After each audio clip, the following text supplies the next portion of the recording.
आज हम एक बहुत ही दिलचस्प और शायद हम सब के जीवन की एक बहुत बड़ी चुनौती पर बात करने वाले हैं।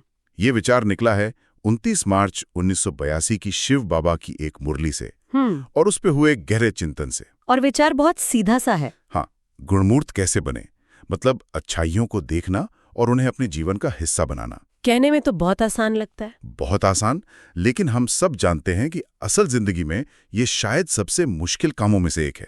दूसरों की कमियां हमें जैसे चुंबक की तरह खींचती हैं। बिल्कुल। तो आज हम इसी पहेली को सुलझाने की कोशिश करेंगे कि इस मुश्किल को आसान कैसे बनाया जाए। और ये पहेली शुरू होती है एक बहुत ही शक्तिशाली विचार से जो उस चिंतन का आधार था, जानना अर्थात बदलना। जानना अर्थात बदलना? हाँ, मतलब सिर्फ बौद्धिक स्तर पर यह मान लेना काफी नहीं है कि हमें गुण देखने चाहिए। असली ज्ञान तब है जब वो हमारे व्यवहार में, हमारी आदतों में, हमारी पर्सनैलिटी में उतर जाए। एक तरह की आध्यात्मिक इंजीनियरिंग है, जानकारी को अनुभव में बदलना। आध्यात्मिक इंजीनियरिंग, ये बहुत अच्छा शब्द है।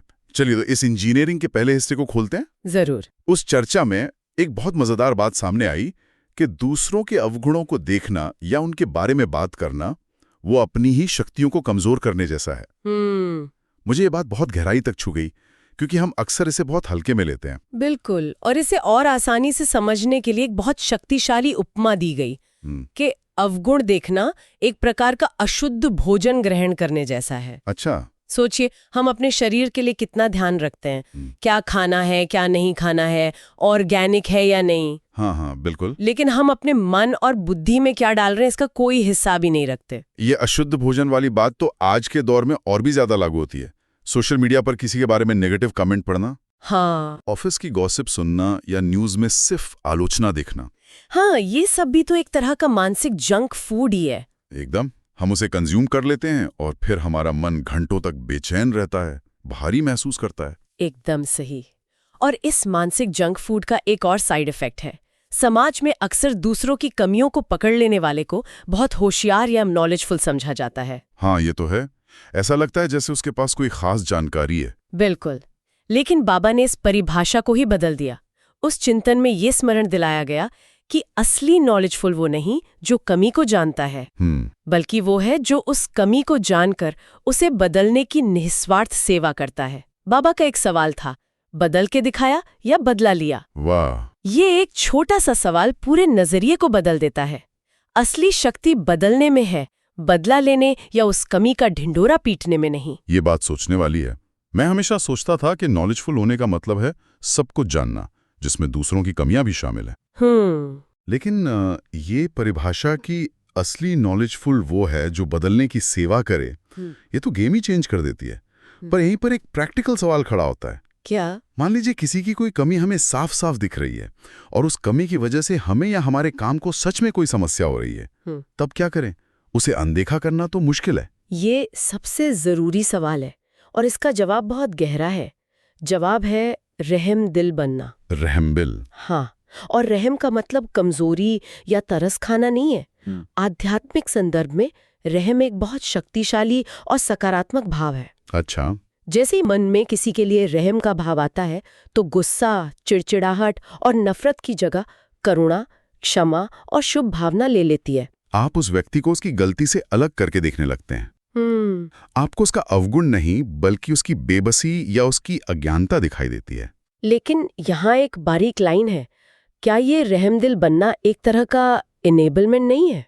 अगर कोई बार बार एक ही गलती कर रहा है जिससे सबको परेशानी हो रही है, तो उस पर रहम दिखाकर क्या हम उसे ये सिग्नल नहीं दे रहे कि जो तुम कर रहे हो वो ठीक है? बहुत अच्छा सवाल है और ये फर्क समझना बहुत जरूरी है।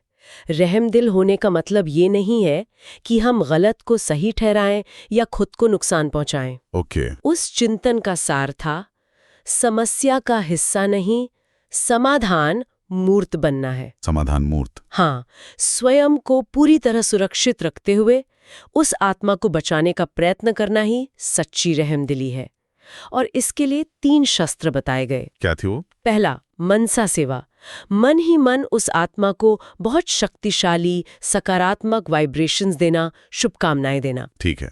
दूसरा, वाचा।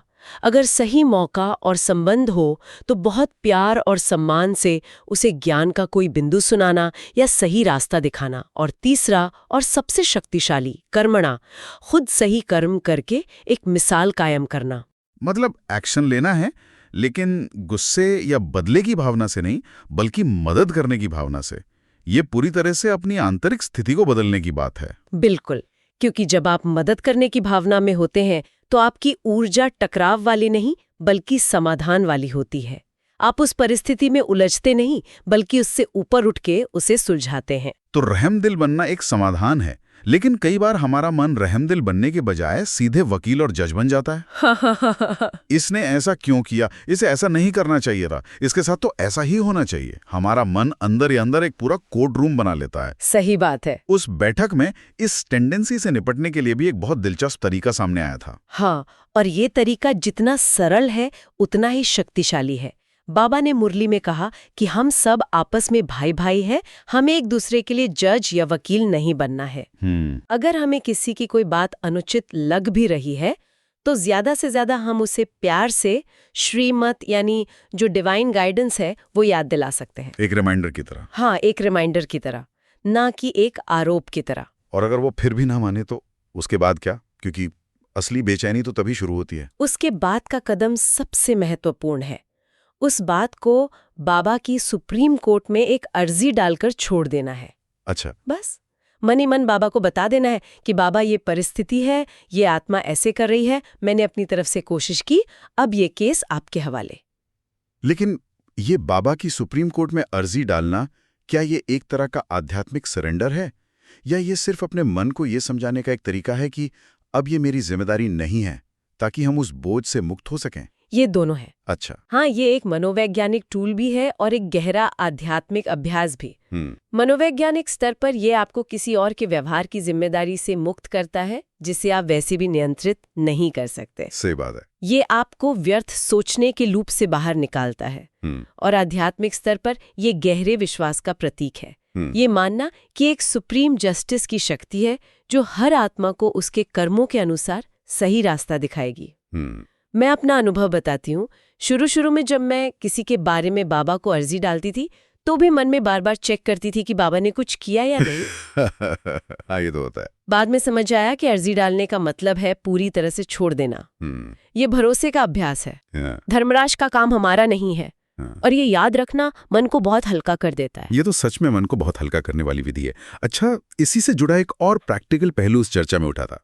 कौन सा? कभी कभी हम किसी अच्छे काम के लिए या संगठन, जिसे हम प्यार से यज्ञ कहते हैं, उसकी भलाई के लिए कोई सलाह देते हैं, लेकिन सामने वाले, खासकर जो सेवा में हमसे बड़े या ज्यादा अनुभवी हैं, वो उसे स्वीकार नहीं करते। हाँ, ये होता है। तब भी मन भारी हो सकता है। लग सकता है कि हमारी अच्छी भावना की कद्र नहीं हुई। इस पर बहुत गहरी समझ विकसित हुई। ये बात सामने आई कि ज्ञान देना एक बात है, लेकिन ज्ञान को युक्ति से और स्नेहपूर्वक देना एक कला है।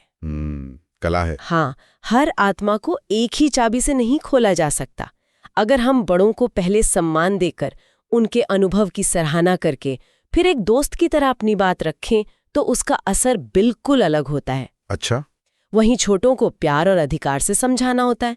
हमें अपनी बात से ज्यादा उस बात को कहने के तरीके पर ध्यान देना होगा। इसका मतलब ये हुआ कि अगर हमारी राय स्वीकार नहीं हो रही तो हो सकता है कि दिक्कत हमारी राय में नहीं बल्कि हमारे कहने के तरीके में हो। बिल्कुल। ये बात सिर्फ आध्यात्मिक जीवन में ही नहीं, कॉर्पोरेट वर्ल्ड में भी लागू होती है।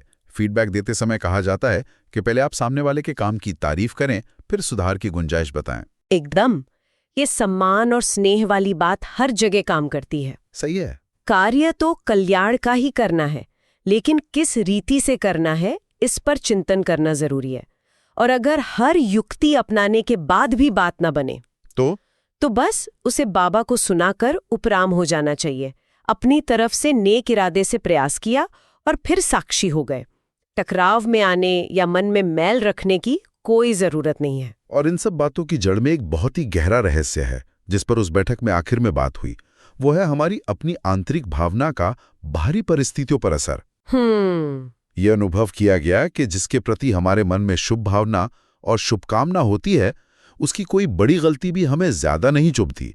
हम उसे आसानी से माफ कर देते हैं। लेकिन अगर वाइब्स खराब है या कोई पुरानी बात मन में दबी हुई है तो उसकी सांस लेने की आवाज पर भी आपको गुस्सा आ सकता है। हाँ, ये तो होता है। उसकी छोटी सी बात भी राई का पहाड़ बन जाती है और झगड़े का कारण बन जाती है। तो इसका मतलब ये है कि बाहर की परिस्थिति से ज्यादा हमारे अंदर का मौसम मायने रखता है। अगर अंदर धूप खिली है तो बाहर का छोटा मोटा बादल परेशान नहीं करता। एकदम। इसीलिए हर आत्मा के प्रति अपने मन को पूरी तरह से स्वच्छ और शुभ भावना से भरपूर रखना अनिवार्य है। हाँ, शुभ भावना एक बीज की तरह है जिससे हर समस्या का समाधान अपने आप निकलता जाता है। बाबा कहते हैं कि एक भी आत्मा ऐसी ना हो जिसके लिए मन में कोई भी मैल हो, 1% भी नहीं। हाँ। ये सुनने में आदर्शवादी लग सकता है, लेकिन ये सबसे प्रैक्टिकल सलाह है। जहाँ शुभ भावना है वहाँ विवाद की ऊर्जा पनप ही नहीं सकती। तो इस पूरी चर्चा का सार ये निकलता है कि हमें अपनी दृष्टि और वृत्ति पर काम करना है। बाहर की दुनिया को बदलने से पहले अपने अंदर के चश्मे को साफ करना है। बिल्कुल। अंत में एक बहुत गहरी चेकिंग की बात भी सामने आई थी। हाँ, और वो ये थी कि अगर हमें किसी में कोई अवगुण बार बार दिखाई दे रहा है तो 1 सेकंड रुककर अपने अंदर झांक कर देखना चाहिए। अच्छा। कि कहीं वही अवगुण किसी सूक्ष्म रूप में हमारे भीतर तो नहीं है। अरे वाह। अक्सर वही चीज हमें बाहर सबसे ज्यादा चुभती है जो किसी न किसी रूप में हमारे अंदर दबी होती है। ये एक तरह का मिरर होता है। अगर हम अपनी इस आंतरिक कमी को पहचान कर उसे ठीक कर लें तो बाहर वाला व्यक्ति हमें परेशान करना बंद कर देता है। ये एक जादू की तरह काम करता है। तो हर तूफान एक तोहफा बन सकता है अगर हम उसे सही नजरिए से देखें। कोई अगर गलती भी कर रहा है तो वो हमें सिखा रहा है कि हमें क्या नहीं करना है। सही। हर परिस्थिति एक शिक्षक है। बिल्कुल। आज के इस गहरे मंथन का अंतिम निष्कर्ष यही है कि हमारा मुख्य पुरुषार्थ केवल गुणग्राहक बनने का है, जो हर आत्मा और हर परिस्थिति से केवल गुण ही उठाएगा, जो हर सीन में से सीखने की कोशिश करेगा, वही भविष्य में देवता पद का अधिकारी बनेगा। ये केवल एक अच्छी आदत नहीं है, ये हमारे भविष्य के ऊंचे पद का आधार है। तो आज की इस बातचीत से एक बात तो साफ है, दूसरों में गुण देखना सिर्फ एक नैतिक बात नहीं है, ये अपनी मानसिक शांति, अपनी उन्नति और अपने सुखद भविष्य के लिए एक बहुत शक्तिशाली टूल है। और शायद आज सोचने के लिए यही सबसे बड़ा विचार है। क्या हम जिसे दूसरों की कमी समझ रहे हैं वो असल में हमारे लिए अपनी ही किसी कमी को देखने का एक मौका है? ओम शांति।